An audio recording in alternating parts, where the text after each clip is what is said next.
മുന്നണിയുടെ ജനകീയ അടിത്തറ വിപുലീകരിക്കപ്പെട്ടതിന്റെ തെളിവാണ് നിലമ്പൂർ തെരഞ്ഞെടുപ്പ് ഫലം. ഇനിയും കൂടുതൽ വിപുലീകരിക്കണം. മുന്നണി വിപുലീകരണം എന്നാൽ അതുകൊണ്ട് അർത്ഥം വെക്കുന്നത് പാർട്ടികളെ മുന്നണിയിലേക്ക് ചേർക്കലല്ല, അതും ചേരും. അതിന് മുന്നോടിയായി കൂടുതൽ ജനവിഭാഗങ്ങളെ, ഈ സർക്കാരിന്റെ നയങ്ങൾ, പരിപാടികൾ, അതിൽ പ്രതിഷേധമുള്ളവർ, അതിന്റെ തെറ്റുകൾ അനുഭവിക്കുന്ന, അതിന്റെ വിപരീത ഫലങ്ങൾ നേരിടുന്ന ആളുകൾ, അവരുടെ എല്ലാം വിപുലമായ പിന്തുണയാണ് മുന്നണി വിപുലീകരണത്തിന്റെ രാഷ്ട്രീയ അടിത്തറ. അതിനോടൊപ്പം തന്നെ കക്ഷികളും വ്യക്തികളും നേതാക്കന്മാരും പ്രസ്ഥാനങ്ങളും സംഘടനകളുമെല്ലാം UDF-ന്റെയും കോൺഗ്രസിന്റെയും കൂടെ വരും എന്ന് തന്നെ ഞങ്ങൾ പ്രതീക്ഷിക്കുകയാണ്. നിലമ്പൂർ നൽകുന്ന ചൂണ്ടുപലക, കാലത്തിന്റേതായ ആ ചൂണ്ടുപലക ആളുകൾ വായിക്കും എന്ന് തന്നെ വിലയിരുത്തുകയാണ്.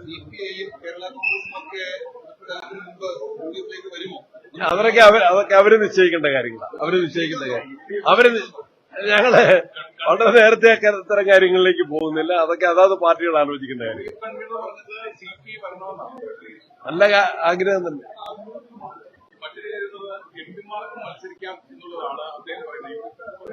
എംപിമാർക്ക് മത്സരിക്കാൻ പറ്റുന്നതുകൊണ്ടാണല്ലോ എംപിമാരായത്. അയോഗ്യത ഉണ്ടെങ്കിൽ അതിന് അയോഗ്യതയൊന്നുമില്ല. അതിനൊരു അയോഗ്യതയില്ല. ഏതെങ്കിലും ഒരു പോസ്റ്റേ പറ്റുള്ളതേ ഉള്ളൂ. ആയില്ല, ഇലക്ഷൻ ആയില്ലല്ലോ. Why we are in a hurry? നമ്മൾ ഇതിനാ വലിയ തിരക്ക്.